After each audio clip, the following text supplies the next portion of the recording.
to America's. What Trump thinks is doing versus what the country sees. Half of America believes democracy has been saved. The other half believes it's been buried. They're watching the same president, same decrees, same speeches, same country. Two completely different realities.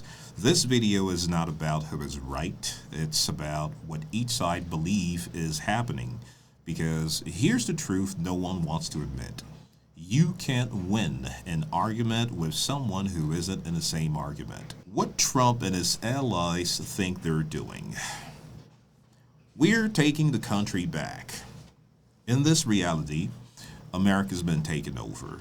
Not by tanks, not by coups, but by bureaucrats, global elites, unelected institutions, and cultural gatekeepers.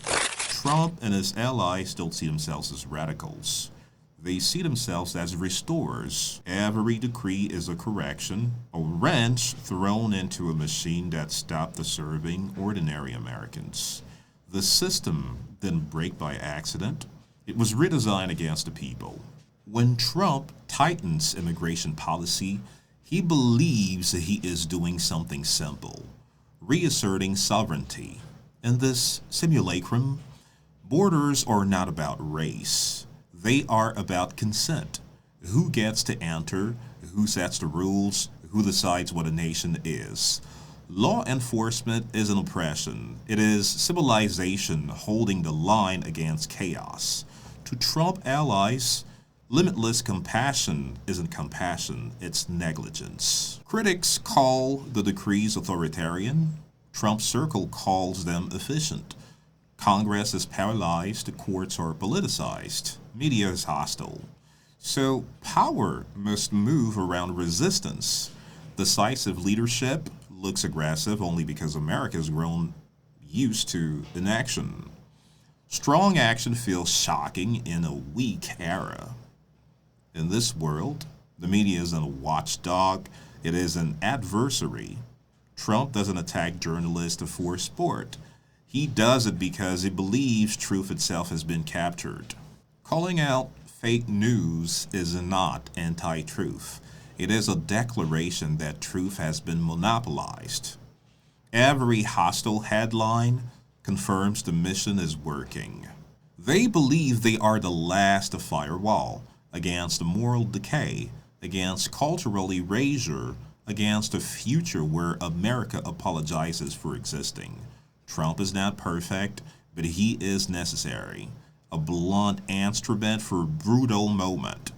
History, they believe, will thank them later. Let me stop here, because if you're watching this and you already know which side you're on, you're proving my point. Both sides believe they are defending democracy. Both sides believe the other is destroying it.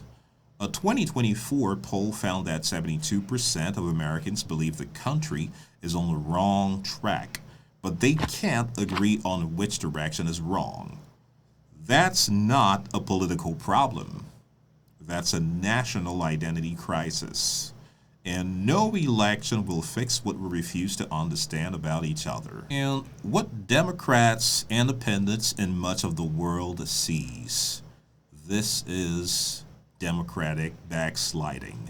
In this reality, the same decrees feel different, not like restoration, like erosion. Critics don't see a system being fixed, they see guardrails being removed.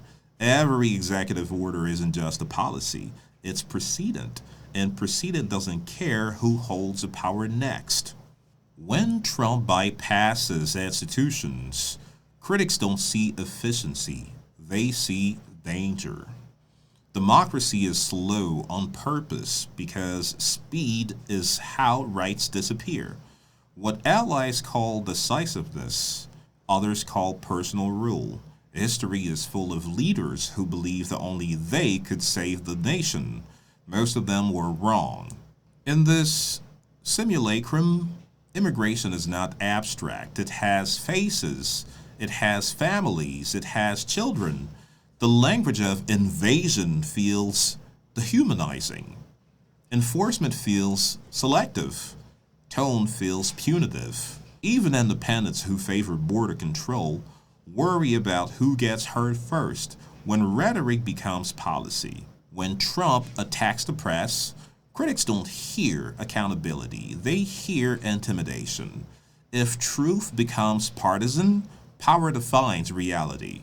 And once that happens, no institution is safe. Not courts, not elections, not facts.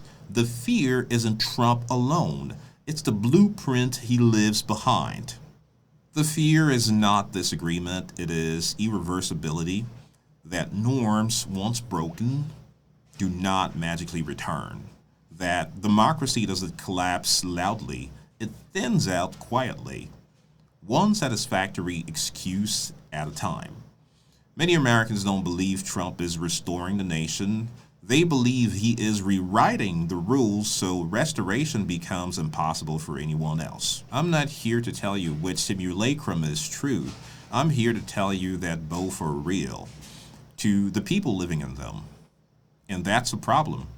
America isn't divided by policy anymore. It's divided by perception. And perception is harder to change than any law. The founders built a system that assumed the disagreement. They didn't build one that assumed the two different countries sharing the same map. So here's my question to you, and I want you to actually answer it in the comments. Which America do you live in? Not which one you support. Which one do you see when you turn on the news? Which one feels real to you? Because until we can describe what the other else is seeing, not mock it, not dismiss it, we're not going to solve anything. We're just going to keep shouting across a canyon that gets wider every year. I'm Davy Jones. This was Two Americas. Let me know which one you live in.